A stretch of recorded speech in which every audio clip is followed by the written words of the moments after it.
జిమ్గల్ తండ్రి వందనాలు ప్రభువా, నువ్వు ప్రేమించి ఇంతవరకు నీ సన్నిధి మాతో ఉంచావు. అందును బట్టి కృతజ్ఞత చెల్లిస్తున్నాను. ఈ దినము యెహోవా ఈరే అనేక వాక్నాయన సానాయన ఛానల్ ద్వారా యూట్యూబ్ ద్వారా నీ వాక్యము ప్రభువా వెళ్తుండగా నీ సహాయము దయచేయి. ఇదిగో యూట్యూబ్ ద్వారా, టీవీ ద్వారా, బహిరంగ సభల ద్వారా, సంఘము ద్వారా, మైక దేవాని దాసులు వాడి సువార్త చెప్పుడు ద్వారా బహిరంగ సువార్తలో దేవాని దాసులని ప్రభా పరిశుద్ధులని దేవా నైనా నీ పునరుద్ధరణ శక్తితో నింపు. ప్రత్యేకంగా ఆ యొక్క రీతిలో జరుగుతున్న పరిచర్యలో నీ దాసుల్ని బహుబలంగా వాడుకో. అనేక ఆత్మలను రక్షించు, నరకము నుంచి విడిపించు దేవా. నీ ఏర్పాట్లు ఉన్న వారిని నీ పరలోక రాజ్యానికి హక్కుదారులుగా అనుగ్రహించుమని యేసు నామంలో వేడుకుంటున్నాం తండ్రి, ఆమేన్. సియోను గీతాల నుండి 605వ పాట పాడుకుందాం. నా హృదయము వింతగా మారెను, నా హృదయము వింతగా మారెను, నా హృదయము వింతగా మారెను. నాలో యేసు వచ్చినందున, నాలో యేసు వచ్చినందున సంతోషమే సమాధానమే, సంతోషమే సమాధానమే, సంతోషమే సమాధానమే. చెప్పనా సత్యమైన సంతోషం, చెప్పనా సత్యమైన సంతోషం. తెరువబడెను నా మను నేత్రము, తెరువబడెను నా మను నేత్రము, తెరువబడెను నా మను నేత్రము. యేసు నన్ను ముట్టినందున, యేసు నన్ను ముట్టినందున సంతోషమే సమాధానము, సంతోషమే సమాధానమే, సంతోషమే సమాధానమే. చెప్పనా సత్యమైన సంతోషం, చెప్పనా సత్యమైన సంతోషం. సత్య సమాధానం నీకు కావలెనా, సత్య సమాధానం నీకు కావలెనా, సత్య సమాధానం నీకు కావలెనా. నేడే యేసు నొద్దకు రమ్ము, నేడే యేసు నొద్దకు రమ్ము. సంతోషమే సమాధానమే, సంతోషమే సమాధానమే, సంతోషమే సమాధానమే. చెప్పనా సత్యమైన సంతోషం, చెప్పనా సత్యమైన సంతోషం. మోక్ష భాగ్యము నీకు కావలెనా, మోక్ష భాగ్యము నీకు కావలెనా, మోక్ష భాగ్యము నీకు కావలెనా. నేడే యేసు నొద్దకు రమ్ము, నేడే యేసు నొద్దకు రమ్ము. సంతోషమే సమాధానమే, సంతోషమే సమాధానమే, సంతోషమే సమాధానమే. చెప్పనా సత్యమైన సంతోషం, చెప్పనా సత్యమైన సంతోషం. దేవుని వాక్యాన్ని చదువుకుందాం. హెబ్రీ పత్రిక 13వ అధ్యాయము 5వ వచనం. ధనాపేక్ష లేని వారై మీకు కలిగిన వాటితో తృప్తి పొందియుండుడి. నిన్ను ఏమాత్రము విడువను, నిన్ను ఎన్నడను ఎడబాయనని ఆయనయే చెప్పిన కదా. కాబట్టి ప్రభువు నాకు సహాయకుడు, నేను భయపడను, నరమాతృ నాకేమి చేయగలడు అని మంచి ధైర్యముతో చెప్పగలవారమై ఉన్నాము. ఆ శ్రేష్ఠంబు గ్రంథములో చోట చూచిన ఆధరణయున్నది, సుఖదుఖములో వాగ్దానమున్నది. విశ్వాసముంచి ధ్యానించుడి, విశ్వాసముంచి ధ్యానించుడి. హెబ్రీ పత్రిక 13వ అధ్యాయము 5వ వచనాన్ని ధ్యానిద్దాం. 5వ వచనం నుంచి.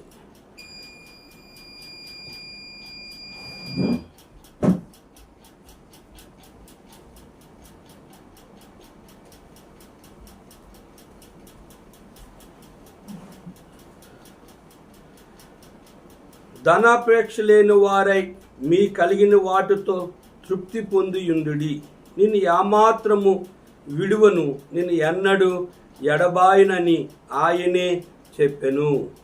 ఇక్కడ రాయబడిన లేఖన భాగంలో మరి ఇక్కడ ధనాపేక్ష లేని వారై మీకు కలిగిన వాటితో తృప్తి కలిగి ఉండుడి అని భక్తుడు సెలవిస్తున్నాడు. సహజంగా ధనం అనేది భూమి మీద ఉన్న ఏ మానవుడు నాకు అవసరం లేదు అని చెప్పజాలేడు. కానీ మత్తయి సువార్తలో యేసు ప్రభువు మత్త ఏం చెప్పాడంటే, ధనాపేక్ష ఏం చేస్తుందంటే నీ ధనం ఎక్కడుండునో నీ హృదయము అక్కడే ఉంటుందని రాయబడ్డది. ధనాపేక్ష సమస్తమైన కీడులకు మూలము అని చూడండి. 1 తిమోతి పత్రిక 6వ అధ్యాయంలో ఈ మాట రాయబడ్డది. సంతుష్టి సహితమైన దైవభక్తి గొప్ప లాభ సాధనమైనది. మనం ఈ లోకంలోనికి ఏమీ తేలేదు, దీనిలో నుండి ఏమీ తీసుకొని పోలేము.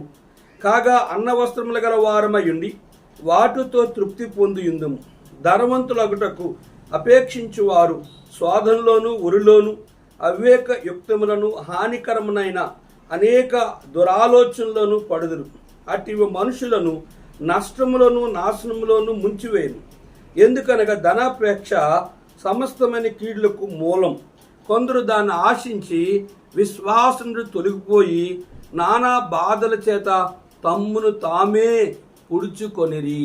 గమనించారా? ఈ ధనం అనేది మనిషి యొక్క జీవితాన్ని ఏం చేస్తుందంటే నాశనము చేయగలుగుతారు. మనుషుడు జీవితాన్ని నరకానికి తీసుకెళ్ళడానికి, అందుకే ధనవంతులు అవ్వాలని శాంతుల గ్రంథము 23వ అధ్యాయంలో ఏమి రాయబడింది? ధనవంతులు అవ్వాలని మనుషులుగా ఆతృత పడి దాని ద్వారా వచ్చే నష్టమును మనం గమనించినట్లయితే ధనవంతులు ఉంటే ఏ రీతిగా వారి హృదయం ఉంటుందనేది ఇక్కడ మనం గమనిద్దాం. చూడండి 4వ వచనం. ఐశ్వర్యము పొంద ప్రయాసపడకము, నీకు అట్టి అభిప్రాయం కలుగు దాన్ని విడిచిపెట్టము. నీవు దాని మీద దృష్టి నిలిపిన తోడనే అది లేకపోవును. నిశ్చయముగా అది రెక్కలు ధరించి ఎగిరిపోవును. పక్షిరాజు ఆకాశం ఎగిరిపోవునట్లు అది ఎగిరిపోవును. చూసారా? ధనవంతులు అవ్వటకు ఐశ్వర్యవంతులు అవ్వడానికి మనము ప్రయాసపడకూడదు. దాని మీద నీ కన్ను దృష్టి ఉంచిన కారణం చేత అది ఎగిరిపోద్దట. ఆకాశ పక్షులు ఆకాశానికి ఎగిరిపోయినట్లుగా నీ ధనమును నీ ఇంటి నుంచి నీ కలిగిన సమస్తము కూడా కనుక ఈ లోకంలో నీ నుంచి అది విడిచిపోతారు. కనుక ధనవంతుడిగా చేయవాడు నేనే, దరిద్రుడిగా చేయవాడును నేనని ప్రభువు స్పష్టంగా చెప్పారు. కనుక మన ప్రభు అయిన యేసుక్రీస్తు వారు ఆయన ధనవంతుడై ఉండి 2వ కొరింథీ పత్రిక 9వ అధ్యాయంలో అక్కడ రాయబడి 8వ వచనంలో ఆయన ధనవంతుడండి, మనల్ని ధనవంతులు చేయడానికి ఆయన దరిద్రుడు అయిపోయాడు. కనుక ఆయన యొక్క ధనాన్ని నీవు నేను ఆశించాలంటే మనము ఆయన మీద ఆధారపడాలి. దాని భక్సింగ్ గారిని ఒకసారి ఒక సేవకుడికి అడిగాడు, అన్నా మరి మీ యొక్క అవసరాలన్నీ దేవుడు తీర్చగలుగుతున్నాడు కదా అంటే, ఎక్కువగా దేవుణ్ణి అడగొచ్చు కదంటే, లేదు ఆయన దగ్గర ఉన్నప్పుడే మనకు అవసరమైనంత అడిగి ఆయన దగ్గర నుంచి మనం సంపాదించుకోవాలట. కనుక ఈ ధనం అనేది సమస్తమైన కీళ్లకు మూలం. ధనవంతులు అవ్వాలని ఆతృత పడినట్లుగా, ధనవంతులు అవ్వాలని ఆశపడినట్లుగైతే నీ ధనం అనేది నేను నాశనం చేస్తాను.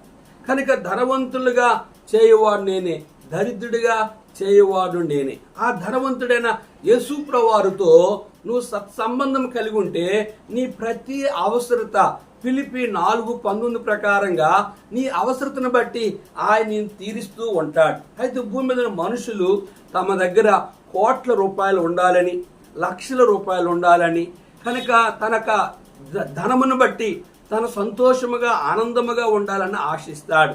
ప్రభువైన యేసుక్రీస్తు వారు ఏం చెప్పారంటే, ఆయన ధనవంతుడు గనుక ఆయన దగ్గరికి మనం వెళ్ళి మన ప్రతి అవసరత నిమిత్తము ఆయన్ని అడగాలి.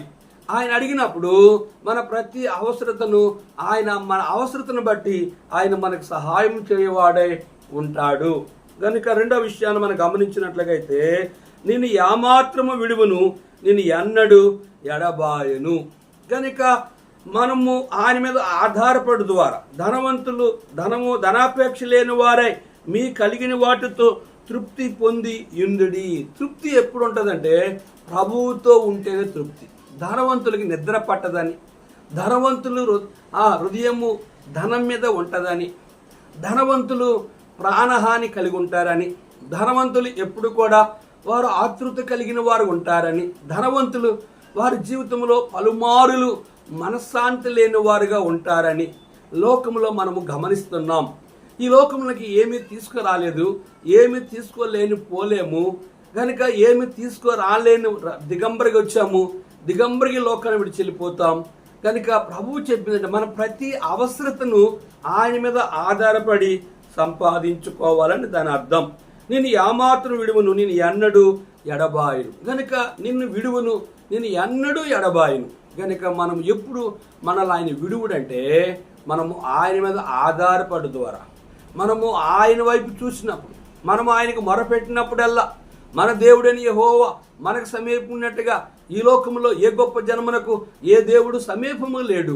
కనుక అట్టి సృష్టికర్తన దేవుడు నిన్ను విడువను, నేను ఎన్నడూ ఎడబాయను. స్త్రీ తన గర్భం పుట్టిన చంటి బిడ్డనే మరుస్తుంది కానీ నేను నిన్ను మరువును అని ప్రభువు అభయం ఇచ్చినప్పుడు నువ్వు తృప్తి కలిగి దేవుని సేవకుడిగా, తృప్తి కలిగి విశ్వాసగా బ్రతకాలంటే ధనవంతుడైన ఆయన దగ్గరికి వెళ్ళి ఆయన సన్నిధానంలో మొరపెట్టి నీ ప్రతి అవసరతని అనుదిన ఆహారము కొరకు, అనుదిన అక్కర విషయంలో నువ్వు ఆయన మీద ఆధారపడాలి. ఒకసారి భక్సింగ్ గారు ఒక దేశానికి వెళ్ళాడు. అక్కడ ఒక జంతు ప్రదర్శనశాల ఉంది. దాన్ని చూడడానికి వెళ్దామని అక్కడ ఉన్న సహోదరులు తనని ప్రోత్సహించారు. దాన్ని భక్సింగ్ గారు చెప్పారు, నేను కోతులు చూడడానికి, జంతు ప్రదర్శన చూడడానికి నేను ఈ దేశాన్ని రాలేదు, నేను సువార్త ప్రకటించడానికి వచ్చాను. నా కొరకు ఒక సహోదరుడు చాలా దూరం నుంచి వస్తున్నాడు, ఇంకో దేశాన్ని నుంచి వస్తున్నాడు, అతని కొరకు నేను వేచి ఉంటాను, మీరు వెళ్ళండి అని ఆయన చెప్పారు. అంటే ఆయన సమయాన్ని ఎవరికి ఆయనకు ఇచ్చే అవకాశం ఇచ్చాడంటే తనను పిలిచిన దేవునికి లోబడి, తనను పిలిచిన దేవుడు తను విడువలేదని, తను ఎన్నడూ ఎడబాయలేదని, తనకు అప్పగించిన పనిలో నమ్మకమైన వాడుగా మనకి భక్సింగ్ గారు కనిపిస్తున్నారు. ఇక్కడ 6వ వచనం గమనిస్తే, కాబట్టి ప్రభువు నాకు సహాయకుడు, నేను భయపడను, నరమాత్రుడు నాకేమి చేయగలడు అని మంచి ధైర్యంతో చెప్పగలవారమై ఉన్నాం.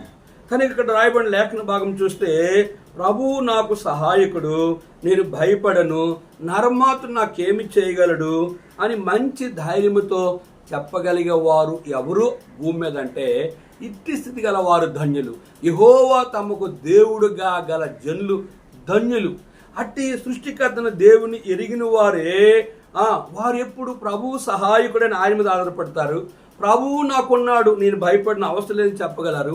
ఈ భూమి మీద ఏ నరుడు కూడా నాకు ఏ హాని కీడు చేయలేడు, నా ప్రభువు నా పక్షంగా ఉన్నాడని మంచి ధైర్యంతో వారు ప్రభు మీద ఆధారపడేవారుగా కనిపిస్తున్నారు. కానీ మన జీవితంలో కూడా మనము అన్ని వేళలో, అన్ని సమయంలో మనం ప్రభువును బట్టే ధైర్యముగా ఈ భూమి మీద ఒక సేవకుడిగా, ఒక విశ్వాసగా ఆయన బట్టే నువ్వు ధైర్యముగా జీవించగలడానికి ఎప్పుడు ఇష్టపడతావంటే నువ్వు పరిపూర్ణంగా రూపాంతర కొండ మీద మోషే మాయమైపోయాడు, యేసు ప్రభువారు మాయమైపోయాక ఏలియా మాయమైపోయాడు, యేసు తప్ప ఎవరూ వారికి అగపడలేదు. కనుక మనం ఎప్పుడు నరమాత్రుడు భయపడమంటే, మనం ఎప్పుడు భయపడకుండా ఉంటామంటే, మనం ఎప్పుడు మంచి ధైర్యం గలవారంగా ఉండగలుగుతామంటే కనుక ప్రభువు నాకు సహాయకుడు, కాబట్టి ప్రభువు నాకు సహాయకుడు. కనుక మన సహాయకుడు అత్తవారో కన్నవారో బంధువులు స్నేహితులు సంఘములో ఉన్న ధనవంతులు ఎవరెవరి మీద దృష్టి ఉంచినట్లుగా అయితే వాళ్ళు కొంతకాలము సహకారులుగా ఉంటారు, తర్వాత వాళ్ళ ద్వారా మనకి ఇబ్బంది కలుగుతారు. అయితే ఇక్కడ భక్తుడు ఏం చెప్తున్నంటే, కాబట్టి ప్రభువు నాకు సహాయకుడు. కనుక మనం సహాయము పొందేది ఎవరి మీద అంటే సృష్టికర్తన దేవుని మీద మనము ఆధారపడవలసిన వారమై ఉండాలి అనేది ఈ లేఖనం యొక్క బాగా అర్థం. కనుక ఇంకా మనం గమనించినట్లుగా 7వ వచనంలో మీకు దేవుని వాక్యం బోధించి మీ పైన నాయకులుగా ఉన్న వారి జ్ఞాపం చేసుకొని వారి ప్రవర్తన ఫలమును శ్రద్ధగా తలంచుకొనుచు వారి విశ్వాసమును అనుసరించిడి. మీకు దేవుని వాక్యం బోధించే వారిని, మీ పైన నాయకులుగా ఉన్న వారిని జ్ఞాపం చేసుకొని వారి ప్రవర్తన ఫలమును శ్రద్ధగా తలంచుకొనుచు వారి విశ్వాసమును అనుసరించిడి. 4 విషయాలు ఉన్నాయి. ఒకటి, మీకు దేవుని వాక్యం బోధించి. రెండోది, మీ పైన నాయకులుగా ఉన్న వారిని జ్ఞాపం చేసుకొని. మూడోది, వారి ప్రవర్తన ఫలమును శ్రద్ధగా తలంచుకొనొచ్చు. 4వది, వారి విశ్వాసమును అనుసరించుడి. ఇది ఎవరి గురించి రాయబడ్డది? ఆదికాండం నుంచి ప్రకటన గ్రంథం వరకు చూస్తే దేవుని ఎదుట యోగ్యముగా జీవించే బోధకులు ఉన్నారు. కనుక ప్రభువు చేత పిలువబడిన దేవుని సేవకులు ఉన్నారు. కనుక ప్రభువుకి విరోధముగా భూమి మీద సేవ చేసేవారు కూడా ఉన్నారు. కనుక పౌలు ప్రభువు కొరకు నమ్మకంగా సేవ చేశాడు. కనుక ఆ రీతిగా మనం పాత నిబంధన కాలంలో చూసినప్పుడు కనుక మోషే నా ఇల్లంతట్లో నమ్మకమైన వాడుగా ఇక్కడ మనకు తెలుసు. కనుక మీకు దేవుని వాక్యం బోధించి మీపై నాయకులు ఉన్న వారిని వారి ప్రవర్తన ఫలమును శ్రద్ధగా తలంచుకొనొచ్చు వారి విశ్వాసమును అనుసరించుడి. ప్రియ దేవుని సేవకులారా, కనుక నీవు దేవుని వాక్యం బోధించే నీవు కనుక నీ యొక్క ప్రవర్తన ఫలమును ఎట్లా ఉందో వారిని జ్ఞాపకం చేసుకొని మనల్ని చూసి విశ్వాసులు నడాలంటే వారి విశ్వాసమును అనుసరించాలి. అంటే కనుక నువ్వు యోగ్యునిగాను సిగ్గుపడకన పనివానుగాను నిందారైతగాను బల నమ్మకం మంచి దాసుడుగా ఉండాలి. సేవకుడు సంఘానికి మాదిరిగా ఉండాలి, విశ్వాసులకి మాదిరిగా ఉండాలి, అన్యజనులకు మాదిరిగా ఉండాలి, లోకానికి ప్రత్యేకంబడే వ్యక్తిగా ఉండాలి. లోకముతో కలిసిపోకూడదు. లోక సంబంధ పెళ్ళిళ్ళు, సమితి కార్యాలు, లోక సంబంధమైన నామకార్థ క్రైస్తవులు, దేవుని విరోధంగా సేవ చేస్తున్న సేవకులు, ఈ లోకములో అనేకమైన కార్యాలు జరిగిస్తున్న వారితో మాదిరికరమ లేని జీవితము, క్రమము లేని జీవితము, పాపములు చేస్తూ మోసం చేస్తూ అన్యాయం చేస్తూ ఇతర విశ్వాసుల్ని తమ సంఘానికి నడిపించుకుంటూ ఇతర విశ్వాసుల యొక్క ద్రవ్యాన్ని దశమ భాగాన్ని ప్రథమ ఫలాలని ఆశించి ఇతరుల సంఘాలని ముక్కలు చేసేవారు వారి యొక్క యోగ్యులు కాదు. వారు మంచి ప్రవర్తన కలిగిన వారు కాదు. వారిని చూసి స్థానిక విశ్వాసులు ఏమి నేర్చుకుంటారంటే వారి దగ్గర ఏమీ నేర్చుకోలేరు. కనుక వారి ప్రవర్తన ఫలము అని కిందన ఏముందంటే ఇక్కడ గమనించినట్లయితే వారి ప్రవర్తన ఫలం అంటే వారు అంతం వరకు నడుచుకునే రీతిని, అంతము వరకు నడుచుకోవాలి సేవకుడు. ఎట్లా అంటే దేవునికి ఇష్టంగా నువ్వు బ్రతికితే, ఆయనతో నీకు సత్సంబంధం ఉంటే నువ్వు ఈ లోకములో యోగ్యునిగాను మంచి ప్రవర్తన కలిగిన వాడుగాను సాక్ష్యం పొందేవాడుగా ఉంటారు. చాలామంది సేవకులు ప్రారంభ దినాల్లో మంచిగా ఉంటారు, కానీ కొంతకాలం అయిన తర్వాత అమ్మగారు శిరస్సు అయిపోతారు, అయ్యగారు మొండేమైపోతారు. అమ్మగారు ఆజ్ఞ లేనిదే అయ్యగారు ఏ కార్యాలు చేయలేడు. ఏదైనా కూడుకు పెట్టాలంటే విశ్వాసులు అయితే మీ అమ్మగారిని వెళ్ళి అడగండి అంటారు. కానీ సేవకుడు ఎక్కడికి వెళ్ళి అడగట్లేదంటే తనకి శిరస్సు ఉన్న యేసు ప్రభు అని అడగట్లేదు. సేవకుడికి శిరస్సు ఎవరు? యేసు ప్రభువారు. సేవకుడు భార్యకి శిరస్సు, కనుక సంఘానికి శిరస్సు యేసు ప్రభువారు. కనుక భార్య యేసు ప్రభువారికి భర్తకి మొండముగా లేకపోతే ఆమె శిరస్సు అయిపోయి ఇది ఎవరి పరిపాలన? దయ్యం పరిపాలన. ఇది ఎవరి పరిపాలన? సైతాని పరిపాలన. ఇది ఎవరు పరిపాలన చేస్తున్న? శత్రువు ఆ సంఘాన్ని, ఆ సేవకురాల చేత సంఘాన్ని పాడు చేస్తున్నాడు. కనుక భార్యలారా మీ భర్తల మాట వింటున్నారా అని ఆమె చెప్పగలదంటే ఆమె చెప్పలేదు. భర్తలారా మీ భార్యలకి లోబడుతున్నారా అంటే లోబడే జీవితం లేదు. కనుక ఇక్కడ రావణ మాటల్లో మీకు దేవుని వాక్యం బోధించేవారు మీపై నాయకులుగా ఉన్న వారిని వారి మంచి ప్రవర్తన జ్ఞాపం చేసుకొని వారి ప్రవర్తన ఫలం శ్రద్ధగా వారు అంతవరకు నడుచుకొని తలంచుకొనొచ్చు వారి విశ్వాసమును అనుసరించాలి. వారి విశ్వాసం కాదు కనుక వారు లోపాలు కనిపిస్తున్న చాలామంది విశ్వాసులకి, అన్యజనులకి ఊరంతా కూడా వారి లోపాలు వారి పాపాలు తెలుస్తున్నాయి. దాన్ని బట్టి ఎవరు ప్రభు దగ్గరకు వస్తారు, ఎవరు సేవకు అడ్డు అంటే ఏలి కుమారులు ఆ రోజుల్లో ఏ రీతిగా ఆటంకదారులుగా ఉన్నారో ఈ రోజుల్లో అనేక మంది దేవుని సేవకు ఆటంకముగా ఉన్నారు. సేవకురాలు, సేవకుల పిల్లలు కనుక దేవుని పనిని పాడు చేసేవారుగా అనేక మంది కనిపిస్తున్నారు. బహు కొద్ది మంది మాత్రమే వారు దేవుని వాక్యం బోధించి పై నాయకులుగా ఉన్న వారిని వారి విశ్వాసాన్ని అనుసరించి వారు అంతవరకు వారిని మంచి ప్రవర్తన బట్టి వారి విశ్వాసాన్ని అనుసరించే సేవకులు కనుక వారి సేవకురాలు యోగ్యతను బట్టి వారి పిల్లల యోగ్యతను బట్టి వారి మంచి ప్రవర్తన బట్టి కొద్దిమంది విశ్వాసులు మాత్రమే అట్టి సేవకుల ద్వారా ఆత్మీయంగా ప్రోత్సహించబడి వారి ప్రభు కొరకు నమ్మకముగా జీవించే విశ్వాసులుగా జీవించేవారుగా కనిపిస్తూ ఉన్నారు. ప్రియ దేవుని సేవకులారా, ఇతరులకు బోధించి నిన్ను నీవు బోధించుకోవా? కనుక ఇక్కడ రాయబడిన లేఖన భాగంలో కనుక తిమోతి పత్రికలో మనం చూసినట్లుగైతే ఇక్కడ చక్కని మాట రాయబడ్డది. చూడండి, 4వ అధ్యాయం 11వ వచనం. ఈ సంగతులు నాకు ఆజ్ఞాపించి బోధించు. నీ యవ్వనం బట్టి ఎవడు నేను తునీకరింపనీయకుము గాని మాటలోను ప్రవర్తనలోను ప్రేమలోను విశ్వాసములోను పవిత్రతలోను విశ్వాసులకు మాదిరిగా ఉండుము. నేను వచ్చే వరకు చదువుటి యందును హెచ్చరించటి యందును బోధించటి యందును జాగ్రత్తగా ఉండము. పెద్దలు హస్తనిక్షేపమును చేయగా ప్రవచనం మూలమున నీకు అనుగ్రహింపడి నీలో ఉన్న వరములను అలక్ష్యము చేయకము. నీ అభివృద్ధి తేటగా అందరికీ కనబడే నిమిత్తము వీటిని నమస్కరించుము. వీటి యందు సాధకము చేసుకొనము. నిన్ను గూర్చియు నీ బోధన గూర్చియు జాగ్రత్త కలిగి ఉండుము. వీటిలో నిలకడగా ఉండుము. నీవిలాగ చేసి నిన్నును నీ బోధ విని వారిని రక్షించుకొందువు. కనుక యోగ్యముగా ఉంటే సేవకురాలు సేవకుల పిల్లలు వారి ద్వారా ఇతరులు విశ్వాసాన్ని అనుసరించి యోగ్యముగా ప్రవర్తించడానికి అవకాశం ఉంది. కనుక ఇక్కడ గమనించిన 8వ వచనంలో యేసుక్రీస్తు నిన్న నేడు ఒకటే రీతిగా ఉన్నాడు. అవును, యుగయుగములకు ఒకటే రీతిగా ఉండును. ప్రభు అయిన యేసుక్రీస్తు వారు నిన్న నేడు నిరంతరము ఏకరీతిగా ఒకే రీతిగా ఉండగలిగే దేవుడు. గడికొకలాగా గంటకొకలాగా ఆయన సంవత్సరం ఒకలాగా ఉండే దేవుడు కాదు. మలాకి గ్రంథము 3వ అధ్యాయంలో మనం గమనించినట్లయితే మలాకి గ్రంథంలో దేవుని వాక్యము ఇలా సెలవిస్తుంది. యెహోవానైన నేను మార్పు లేనివాడును అని దేవుని వాక్యము ఎంతో స్పష్టముగా మనకి తెలియజేస్తూ ఉంది. చూడండి, మలాకి గ్రంథము 3వ అధ్యాయము 6వ వచనం. యెహోవానైన నేను మార్పు లేని వాడిని గనుక యాకోబు సంతతి వారైన మీరు లయము కాలేదు. యెహోవానైన నేను మార్పు లేని వాడిని గనుక యాకోబు సంతతి వారైన మీరు నాశనము కాలేదు. కనుక నిన్న నేడు నిరంతరము ఒకటే రీతిగా ఉండేది ఎవరంటే సృష్టికర్తన దేవుడు, జగద్రక్షకుడు. కనుక ఉన్నవాడు అన్నువాడు.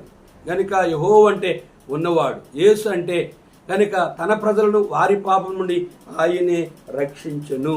కనుక పరిశుద్ధాత్మ అంటే పాపముని గురించి, నీతిని గురించి, తీర్పుని గురించి ఒప్పింప చేసేవాడే పరిశుద్ధాత్మ దేవుడు. నానా విధములైన అన్య బోధ చేత త్రిప్పబడకుడి.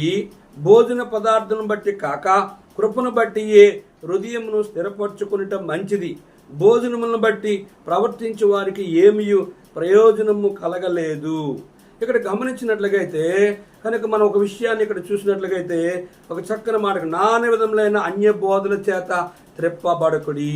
అనేకమైన బోధలు ఈ భూమి మీద ఉన్నాయి. అటువంటి నానా విధమైన బోధలుండి చూడండి, 2వ పేతురు పత్రిక 3వ అధ్యాయం 17వ వచనంలో, ప్రియులారా మీరు ఈ సంగతులు ముందుగా తెలుసుకుని ఉన్నారు గనుక మీరు నీతి విరోధుల తప్పు బోధ వలన తొలగింపబడి మీకు కలిగిన స్థిర మనసును విడిచి పడిపోకుండా కాచుకొని యుండుడి. చూసారా ప్రియులారా, మీరు ఈ సంగతులు ముందుగా తెలుసుకుని ఉన్నారు గనుక మీరు నీతి విరోధుల తప్పు బోధ వలన తొలగింపబడి మీకు కలిగిన స్థిర మనసును విడిచి పడిపోకుండా జాగ్రత్తగా చూచుకునండి. కనుక అనేక మంది అన్య బోధలు ఉన్నాయి, తప్పుడు బోధలు ఉన్నాయి, తప్పుడు సిద్ధాంతాలు ఉన్నాయి, తప్పుడు సేవకులు ఉన్నారు. గనుక సంఘాన్ని ముక్కలు చేసేవారు ఉన్నారు, ఇతర సంఘ విశ్వాసాలని వారి సంఘానికి నడిపించుకున్న వారు ఉన్నారు. కనుక అట్టివారి విషయంలో జాగ్రత్తగా ఉండాలి. నానా విధములైన అన్య బోధల చేత మీరు తిప్పబడకుడి. భోజన పదార్థం బట్టి కాక కృపను బట్టి హృదయం స్థిరపరచుకుంటే మంచిది. భోజన పదార్థం బట్టి ప్రవర్తించే వారికి ఏమీ ప్రయోజనము కలగలేదు. గనుక మనము భోజనం చేసేటప్పుడు చూడండి, తీతు పత్రికలో ఎటువంటి బోధకులు ఈ భూమి మీద ఉన్నారనేది మీకు జ్ఞాపం చేస్తాను. చూడండి, మొదటి తీతు పత్రిక 1వ అధ్యాయంలో ఇక్కడ గమనించిన 10వ వచనం, అనేకులు విశేషముగా సున్నతి సంబంధులను, అవిధేయులను, వదరబోతులను, మోసపుచ్చువారినై ఉన్నారు. వారు నోలు ముయింపవలను. అటువారు ఉపదేశింపకూడని వాటిని దురాభవము కొరకు ఉపదేశించు కుటుంబములనే పాడు చేయుచున్నారు. వారిలో ఒకడు అనగా వారి సొంత ప్రవక్తల్లో ఒకడు ఇట్లను, క్రేత్రీయులు ఎల్లప్పుడూ అబద్ధకులను, దుష్ట మృగములను, సోమరులకు తిండిపోతులై ఉన్నారు. ఈ సాక్ష్యం నిజమే. ఈ హేతువు చేత వారు యూదున కల్పన కథలను సత్యము నుండి తొలగిపోవునట్టి మనుషుల కట్టడలను లక్ష్య పెట్టక విశ్వాస విషయమున స్వస్థలకు నిమిత్తము వారిని కఠినముగా గద్దింపుము. పవిత్రులకు అన్నియు పవిత్రములే గాని అపవిత్రులకు అవిశ్వాసులకు ఏదియు పవిత్రము కాదు. వారి మనస్సును వారి మనస్సాక్షి అపవిత్రపరచబడి ఉన్నవి. దేవుని ఎరుగుదుమని వారు చెప్పుకొందరు గాని అసహాయులను, అవిధేయులను, ప్రతి సత్కార విషయమై భ్రష్టులనయుండి తమ క్రియల వలన ఆయనను ఎరగమన్నట్టున్నారు. ఇక్కడ చూస్తే ఆయన్ను నెరగమనువారు. గమనించారా? ఇటువంటి సొంత బోధకులు గనుక అట్టి తప్పుడు బోధ కలిగి కనుక కుటుంబాలే పాడు చేసి సంఘాలనే పాడు చేసే వారి విషయంలో మనం చాలా జాగ్రత్తగా ఉండాలని ఇక్కడ భక్తుడు స్పష్టంగా తెలియజేస్తూ ఉన్నాడు. ఆరుగా మనము భోజనాన్ని బట్టి, వాక్యాన్ని బట్టి, వాక్యము ఉన్నట్టుగా బోధించాలి. సత్యవాక్యాన్ని సరిగా ఉపదేశించాలి. కనుక దేవుని వాక్యము సరిగా చెప్పకపోతే, సత్య వాక్యాన్ని సరైన విధానములో వారికి ఉపదేశించకపోతే వారు వారికి భోజనం అనేది వారిని ఏం చేస్తుందంటే వారి యొక్క జీవితంలో వారికి నష్టాన్ని కలుగు చేస్తారు. చూడండి, భోజనం పదార్థం బట్టి కాక కృపను బట్టి హృదయమును స్థిరపరచుకుంటే మంచిది. భోజనమును బట్టి ప్రవర్తించే వారికి ఏమియో ప్రయోజనము దేవుని కృపలో గనుక ఉపదేశించు, బోధించు, ఖండించు, గద్దించు, బుద్ధి చెప్పు. కనుక సత్యవాక్యమును మనము సరిగా వినాలి. బెరయాలో వారు దేవుని వాక్యం విన్నారు. కనుక తెస్సలోనీయులు కూడా వారు వచ్చి దేవుని వాక్యమును వారు విని పౌలు శీల చెప్పిన లేఖనాలు అలాగున్నావో లేవో అని చెప్పి వారు అనుదినము వారు పరిశీలన చేసేవారుగా మనకి బెరయా సంఘస్థులు కనిపిస్తారు. ఆ రీతిగా దేవుని వాక్యాన్ని స్పష్టంగా ఎరిగి దేవుని కృపలో మనము ఆత్మీయంగా ఎదగాలి. కనుక హెబ్రీ పత్రిక 11వ అధ్యాయంలో ఇంకా మనం గమనించినట్లుగా అయితే ఇక్కడ ఒక చక్కని మాట రాయబడ్డాది. మనకు ఒక బలిపీఠం ఉన్నది, దాని సంబంధమైన వాటిని తినుటకు గుడారములో సేవ చేయవారికి అధికారము లేదు. కనుక దేవుని మందిరములో సేవ చేసేవారికి పాత నిబంధన కాలములో ఒక బలిపీఠం ఉంది, దాని సంబంధమైన వాటిని తినుటకు గుడారములో సేవ చేయవారికి అధికారము లేదు అని ఇక్కడ రాయబడుతూ వచ్చింది. కనుక ఎవరు పోషించాలి లేవీలంటే, లేవీలకు ఏ స్వాస్థ్యము కానీ భూమి కానీ ఇంక ఏ ఆస్తుపాస్తులు కానీ ఉండకూడదు. వారి స్వాస్థ్యము ఎవరు అంటే దేవుడే. వారిని పోషించేది ఎవరు అంటే దేవుడే. వారిని పోషించేది వారు ఎవరి మీద ఆధారపడాలంటే దేవుని మీదే. సృష్టికర్తన దేవుడిని ప్రభువైన యేసుక్రీస్తు వారు తను పిలిచిన వారిని ఆ దైవత్వము కలిగిన యేసు ప్రభు వారి మీదే వారు ఆధారపడి దేవుడే వారి ప్రతి అవసరతను ఫిలిప్పి 4:19 ప్రకారంగా తీర్చగలిగినట్లుగా సేవకులు సేవకురాలు ఏ సంఘములో, ఏ విశ్వాస వైపు, ఏ సంస్థ వైపు, ఏ డొనేషన్ వైపు, ఏ ధనవంతుల వైపు, సంఘములో ఉన్న ఏ ఒక్క ధనవంతుల వైపు చూడకుండా కేవలం తను పిలిచిన దేవుని మీదే ఆధారపడి తన ప్రతి అవసరతను దేవుని ద్వారా మాత్రమే సంపాదించుకోవాలి. అది దీని యొక్క అర్థం. కనుక ఆ రీతిగా మన యొక్క జీవితంలో సృష్టికర్తన దేవుడైన యేసుప్రభువు వారిని మనం పరిపూర్ణంగా విశ్వసించి ఆయన కొరకు మనం జీవించినప్పుడు పరిశుద్ధాత్మ దేవుడు నిన్న నేడు నిరంతరము ఏకరీతిగా ఉండి కనుక మీకు అప్పగింప ఇక్కడ బైబిల్లో మనం గమనించినట్లయితే మనకి అప్పగించబడిన ఆ గృహములో, సంఘములో, వ్యక్తిగత జీవితంలో ఆయనకి ఇష్టలై ఉండి మనం ఒక విశ్వాసగా బతకాలి. ఆయనకి ఇష్టలుగా ఉండి బలా నమ్మక మంచి దాసుడా, మంచి దాసురాలుగా కనుక మనం ఆయన కొరకు లోకానికి మాదిరికరంగా, సంఘములో ఉన్నవారికి మాదిరికరంగా ఒక ప్రత్యేకంబడిన దేవుని సేవకులుగా మనం జీవించి మన ప్రతి అవసరతను దేవుడే తీర్చగలిగినట్లుగా ఆయన మీద ఆధారపడి ఆయన ఎదుట అనుదినము ఆహారము కొరకు కూడా ఆయన ప్రార్థన చేయమని మత్తయి సువార్తలో తెలియజేశాడు. ఆ రీతిగా మనల్ని మన జీవితాన్ని పరీక్షించుకొని ప్రభువా మేము నీ దాసులుగా లోకానికి, సంఘానికి, అన్యజనులకి అనేకులు ఎదుట మేము మాదిరికరముగా ఉండి మా విశ్వాస ఫలమును చూసి అనేకులు మమ్మల్ని అనుసరించేవారుగా పౌలు అంటే నేను క్రీస్తుని పోలి నడుచుకున్న ప్రకారంగా మీరు నన్ను పోలి నడుచుకోండి. ఆ రీతిగా ప్రభువు మనకు సహాయం చేయలాగున ప్రార్థన చేసుకుందాం. సర్వాధికారి వందనాలు. కొన్ని మాటలు మా ప్రియులు విన్నారు. దేవా నీ ఆత్మతో వారు నింపు, అభిషేకించు.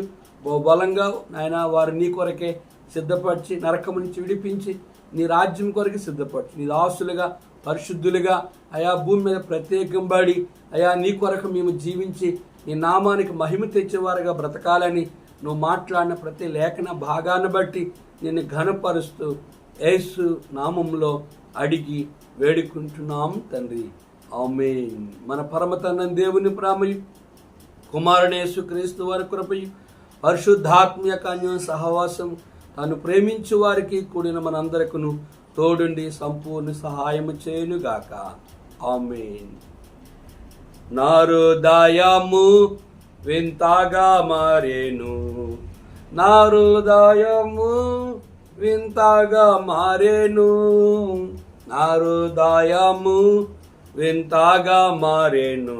నాలో యేసు వచ్చినందున, నాలో యేసు వచ్చినందున సంతోషమే సమాధానమే, సంతోషమే సమాధానమే, సంతోషమే సమాధానమే.